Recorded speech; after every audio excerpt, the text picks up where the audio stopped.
Everyone, I'm Adrian. I'm founder at The Proof, and I'm here with my friend Steph today.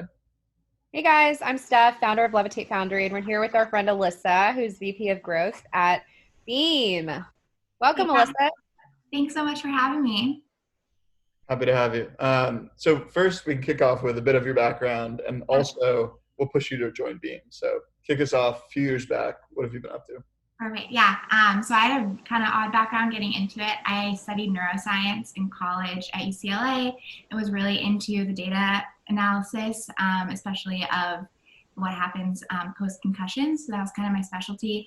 And decided right when I went to graduate that I didn't want to pursue that. I thought long term. So I started working at a neuroscience startup in LA doing data analysis for them, which kind of got me hooked on the startup side of things. I think seeing academia first and how slow things move. Granted, it's an amazing field, but things are very, very slow paced. And then getting exposed to the startup world, how fast paced everything is, how like quickly you see the impact you can make, which is like addicting. And that was just so exciting to me.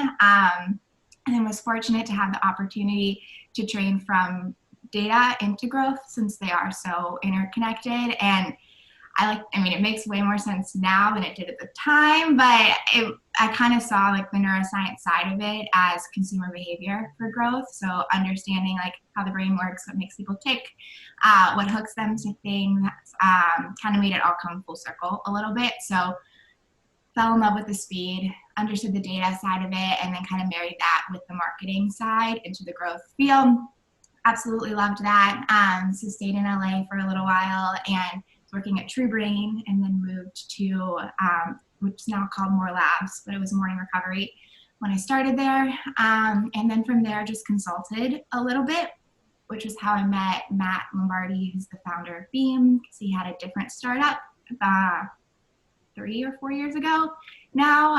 And I consulted for his old company for a little while. And then when he was starting Beam back in winter of 2018, I want to say it was, kind of looped me back in, started helping out with Beam a little bit, and really saw it from the beginning. And I remember sitting down with them one day, both him and his co-founder Kevin, and saying, oh, I'm never coming full time. I love consulting. I'm never going to be it. And then 6 months later, I was the first hire for Beam. So it was really fun to see the company go from where it was then, when it was just a really small group, to what it is now. I love it. That's funny you mentioned consulting. I didn't realize that's how you transitioned. Steph and I have had many conversations about consulting life. Yeah. But I'm curious. I'm curious. That's how I started my company too, by the way. Yeah. It's just after I left my last job, I did fractional CMO consulting, and Yeah. boom, a year later, Levitate was born. I feel like that's how so many people get into it, because it's such like a supply and demand thing, where like growth and that like digital marketing field is in such high demand that it's so easy to get so many different jobs, and you get to see so many different businesses, that like that is such a fun part. And then before you know it, like you have your own little, obviously big now, agency with Levitate, which is cool. Love it. What put you, so on that note, what put you over the edge? I'm sure a bunch of your clients wanted to hire you full time, without naming other names, but what about Beam were you like, okay, this is really interesting? Was it product Yeah. specific, vision specific, team? It was kind of twofold. I think product specific. It was a product I was really passionate about, and like a mission for the company that I was really passionate about. And it was a product that I used myself. So it was like, as like marketers, as soon as you find a product that like you buy into on your own, it's so much easier to market it, because you just like have that passion behind it. And then the team piece of it. I think Matt and Kevin are just awesome founders, and it's been really cool. I love working with them and with everybody else that we've brought into the team, and being able to really see the company go from like the beginning, like the just kind of idea, and we just put up a website and get going, to then see the traction it was getting, was like that also is kind of that like addicting, exciting piece of it, and you want to keep going. And I felt like the role and the opportunity kept growing, and it was kind of that point where it's like either, you need in-house help at that point, like either I'm going to be that in-house help, or I'm going to have to walk away and just kind of have more of an exterior view from it. So once I got to that point, it was like, no, this is something that I really think I want to be a part of. And it was I don't regret it at all. It's been a great move, and I think I love it more every day. So it's been awesome. It's brilliant. I'm curious specifically, when you were first coming on full time, or I'm sure when you were contracting, you were kind of building out that initial growth engine. I'm sure Yeah. it's become much more sophisticated over the past 2 or 3 years. Without diving too much into the data revenue side of things, just like Yeah. from a building a machine perspective, like looking back then, like what do you wish you kind of put into place then in terms of workflow or process? Yeah. I think setting up processes for cleaner data would be helpful. I think when you're moving so quickly, when you're first starting, a lot of it, you don't have a lot of data to go off of. And I think adding that into the CBD industry, which is already a space that was really new at that time, you're doing a lot of things from intuition. It's good because the community we have, and I think the brand that we've built is very true to who a lot of the employees and who Matt and Kevin are. So it's easier to go a little bit off of intuition because you are the consumer, you feel the brand, like you have that rolling. But I think being in CBD, there's a lot of implications on like website platforms and payment processors. So you're trying to move quickly through that just to get yourself up and running and kind of stay afloat. And looking back, I think the better data infrastructure you can put in place earlier on, it gives you some smarter data to make choices on later down the road versus like things are a little messy early on and you're trying to keep moving faster, and before you know it, numbers are bigger and decisions are bigger. So the earlier you can get that in place, I think the better, because at this point, a lot of the decisions are way more data-based than they are intuition-based. Got it. That makes sense. I'm curious. I feel like as you hit, I mean, I know you guys are raised a bit of money now, and as you hit a really kind of solid growth trajectory, you start to have trouble balancing like gut-driven brand marketing, gut-driven marketing versus data-driven marketing. I feel like the best brands manage to somehow like find the nice line between that. But I'm curious from your perspective, like how have you? I'm sure at the beginning it was purely like gut instinct, and how have you started to pull in data-driven marketing without overly relying on just the numbers? I think it's looking at the pros and cons of like every decision we make. And one thing that Matt and Kevin we're very good at making us do at the beginning is like, what could go wrong with this decision, or like, what's the counter viewpoint to this decision? And I think that helps you balance the intuition and the data, because especially with like the very early team, like a lot of us who came on at the beginning, I think lean a little bit more intuition based because you know the brand so well at that point, and it's just like that learned kind of knowledge and feel for it. So you lean a little bit more that way. And now that we really have like way more of a data infrastructure than we used to, you have the data to counter it. So almost looking at both sides of it is like, if I didn't have the data, I'd be making this decision. The data is telling me to make that decision. How can I find that happy medium, and what are the pros and cons of it? And we have a lot of team discussion. It's a very collaborative team. We're about 15, 16 people now. And we make a lot of collaborative decisions, and everybody brings a very different viewpoint to the table. So I think that's helpful because we can really vet all kind of options before we move forward with things. I think I love that, first of all. I mean, we've worked with you guys a little bit on the SEO side and some other things, and I've kind of seen you just grow over the last year, and it's been incredible. I think from a personal perspective, I kind of want to shift the question a little bit here to, I'm sure there's a lot of growth marketers watching this interview, and the question is like, you're amazing. Like, working with you has been amazing. You know so much about growth. How did you learn all this stuff about growth? And I know you recently got promoted to VP as well. How has your career changed at Beam? What's it been like to work with Levitate, with founders and agencies? Like, what is it like to excel in your career as a growth person? Yeah. Okay. Well, thank you, first of all. But I think the best advice anybody ever gave me was just like, be a sponge in every conversation that you're in. And growth, I think, is such a unique field because it's new. Like, it's not, marketing has been around for a while, but growth hasn't necessarily been around for that long. So it's a tricky field to get into, I think, because there's not like college courses for, there may be now, but there wasn't college courses for growth when I was in college. And you can take like startup classes and stuff at like General Assembly or something, but there's not a lot of resources. So I felt very fortunate that I had mentors along the way that were able to kind of teach me, but also doing a lot of your own research and just doing things. Like my first job, the head of growth left and they were like, if you want to do this, you have a week to learn it. You got to learn it. And then like that job can be yours if you want. So that like kind of showed me like, wow, I have this incredible opportunity, but like I have to push myself and I have to just like try to absorb and learn as much as possible and like reach out to people on LinkedIn and like take calls with people and ask a lot of questions. So that I think taught me a good lesson early on and has helped me, again, just be a sponge in conversations that we have with founders, with other growth people, reading. Now there's like Twitter and growth newsletters and all of that stuff that you can read. And then at VM, I think the biggest shift has been going from the one always executing everything to creating processes and building a team that are incredible like subject matter experts at certain channels and like growth tools, I guess.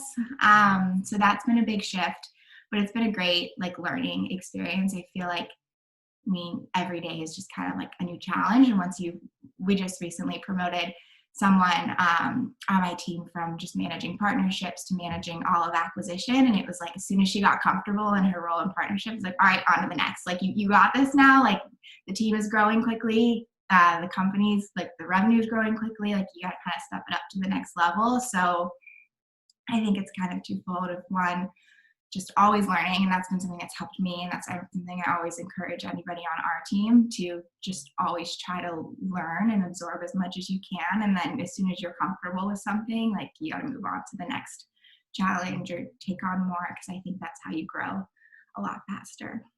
Yeah, and the beauty of startups, I feel like, is there's always, every single day, there's a problem to solve. It's like you're putting out fires every day. So there's more than enough problems to learn from totally. to grow, right? Yeah. And you're never done. Like there's always more you could do. There's always more you can learn, right. More conversations you can have that help like shift your perspective on how you're looking at something. So it's just like taking all of that and then filtering it with like, okay, what did that teach me? And like, how can I apply that going forward? So it's definitely like a constant evolution. Yeah, I love it. I mean, what would you define as growth? I mean, let me explain why, because I feel like I have to explain this as an agency owner every day, because we're a growth agency, to brands. And they're like, okay, so are you a media buying agency? Are you creative? And I'm like, no, it's growth. This is a new thing. This is a new, century. So what is growth to you? That's a really good question. I think it's the ability to look at data or set up data and interpret it and then make both marketing and retention. So if you loop that into one, decisions on the brand to both attract and retain consumers. So I think like high level, that's what it would be. And then I see it really breaks out into all acquisition marketing, web, so CRO, and then retention marketing on top of that. So like those are the three arms that I consider it. But I think the big thing is like being able to implement and interpret data and then make decisions for the marketing strategy. Yeah. It's kind of like a jack of all trades marketing role where you just kind of know, digital products, site, performance, data, it's creative, that's all growth. Yeah, that's why I think you're never done with it, because like that there's a lot in there. So it's like there's always, when you talk to people that like have specialties in such a niche field, and it's like there's so much you can learn for all that. And I think that's like building a great team too, is like building people that are just like so smart at their role, because when you're in a growth role, usually like you've done a lot of things, but you're not an expert. A jack of all trades. I love that. I got to tell you, when I first started my career, I remember so many people telling me like, why are you switching jobs every 2 or 3 years? Like, stay in a place, stay with this startup. It's going to take off. You're going to make so much money. I'm like, no, like I was at Amazon for like 3 years, like loved that company. If I stayed longer, would have gotten so much more stock. Right. But the reality is I feel like growth is a new thing, because if you think about like humans and how generationally things have changed, right? Like millennials are jack of all trades. They jump from job to job. You're constantly learning. It's like this new construct that didn't even exist 10 years ago. 100%. I think my parents thought I was crazy when I switched. I had like 4 jobs in 2 years, and they were like, when are you going to get it together? Like, come on, you got to stick with something. And it was like and at that point, I think it's something that like didn't seem to make a lot of sense. But the way I viewed it was like, I'm going to learn as much as I can at this company. And when I feel like I can't learn more, I'm going to move on to like the next challenge. And looking back now, that way makes way more sense than it did at the time. But I think a lot of people that I talked to, like you were saying, in growth now, did a similar thing, and they really experienced a lot, and then you take all of it and you filter that through like your own kind of psyche and decide like how you want to manage growth in a team. Yeah. Well, I get the question all the time, like, how do you become a growth manager? How do I get a job at Levitate running growth? I'm like, there is no way. There's no path. No. The people that become growth people, they have hacked the system, and they're naturally, the way they think is they think like with a growth mindset. Yeah. So, totally. Yeah. And it's hard to teach that too. And I think that's one thing that like is missing now is there aren't a lot of resources. There's a lot of like one-off resources for how to get into growth, but there's no good, and I think it's really who you know a lot of times, and like meeting good mentors that will because you could take a blueprint class on Facebook, but it doesn't make a difference unless you're actually managing a Facebook account. Or like you could take a GA course, but unless you're in a GA account, like looking at real data doesn't matter. So it's like really hard to get into the field, which I think someone should work on. My best advice on this, and this is what I tell everybody, is like just go and intern with a company that's growing really fast. Intern with a CMO or head of growth that knows what they're doing and is growing really fast, and you will learn. The best way to learn is to experience the challenges and the problems and figure out answers to them yourself. That's how you get into growth. And it sounds really confusing to someone that hasn't done it, but that's the best way, is just intern and then jump around. Exactly. Yeah. Just learn as much as you can from everybody out there, and then you put it all together.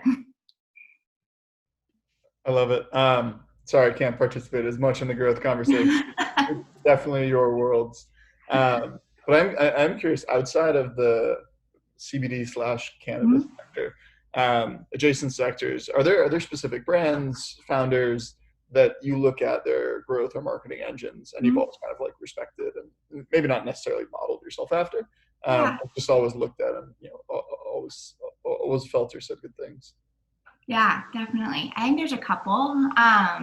When I first started, I used like Harry's was the one that I always looked at. I think like they're obviously way bigger now and they've grown way more into retail, but they were somebody I always modeled after, like a really clean funnel. Like they had a great subscription funnel. It was really clear.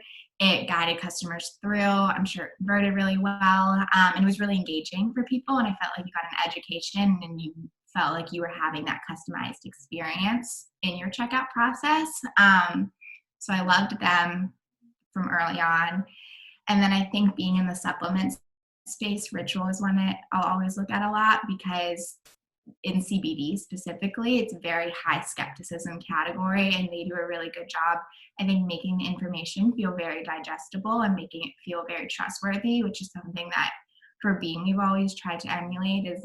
It's a high skepticism category, making people feel comfortable with their purchase, knowing what they're getting, feeling empowered with like how to take it too and how to have a good experience with the product. So I think they really nailed that from their marketing as well. And then my new recent favorite is House, the aperitif brand. They're newer, but I think like they kill the performance creative. I think they do such a good job where you can look at their creative and you feel what you should feel with the product. Like they're like at a party with the friends, like hanging out, and it's like it makes you want to be there and like enjoying that product with them. And they do a great job translating the ambiance, which I think you don't see a whole lot in performance marketing anymore. And that's something I would love to kind of meet even more. I love that. We have like a couple minutes left. And so just looking out into the rest of 2021, obviously you don't have to share everything, but exciting expansion plans, aside from like raise and team members, new products, things you're looking forward to. Yeah. So we made a big Q1 for us. We announced our Series A in February, which was really exciting to kind of get through that. And then we launched our first non-CBD line as well, which is something that's been like cooking for us for over a year now. So to finally like have that out in the world is just so exciting to like see people with it now. And it was a big step for us transitioning from just a CBD brand to being more like a health and wellness company. So it's a big Q1, and now I think we're really trying to take both like capital that we raised and the new products and just really kind of put our foot on the gas with that and continue to grow that end of the business and scale on the marketing side of it. So I feel like the big part of the year already happened, and now it's just doubling down on everything that we started on, which is, it's exciting. I love it. I love it. That's a perfect place to close off. Well, Alyssa, thanks for coming on. Thank you for having me. I'm sure we can do another jam in a few months, specifically around growth. That'll be fun. Perfect. I love it. I can't wait. Steph and I could go on for hours on it probably. Thank you, Alyssa. Really appreciate it. I know how busy you are. So thanks. Thank you all so much. Have a good one.